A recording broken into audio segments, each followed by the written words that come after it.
So in order to answer your first question, what is the syntax of CSS? We have this image. Here you have to add firstly the selector.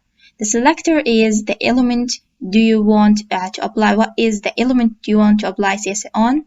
The selector in here, you have to select some HTML element in order to add the CSS style for it.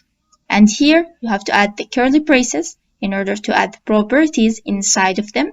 And here you get the property just like color, font size, font weight, and so on. And here you have to add the value.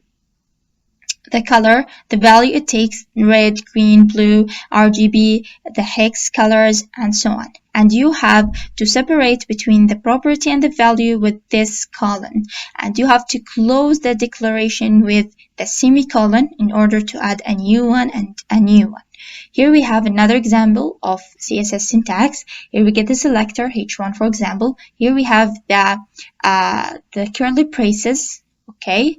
And here we get the property, the value separated by the colon, and the semicolon to separate by two declaration. Here we have the font size, the colon, and its value.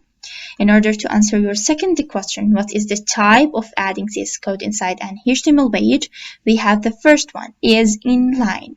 This inline, you have to add the attribute style to your element. For example, here we have the H1. We add the style attribute for it, and here we have the CSS declaration. So the first way is just to add it like an attribute. The second one is the style tag. Here at the head section, you implement the style tag, and inside it, you start to add your CSS properties for a particular element, the selector in here. And the last one and the best way to add CSS code is by separating it in its own file, to name it style.css, and then to add your own properties into this file, and to link this file inside HTML by using the link tag, and start adding your style for your HTML page.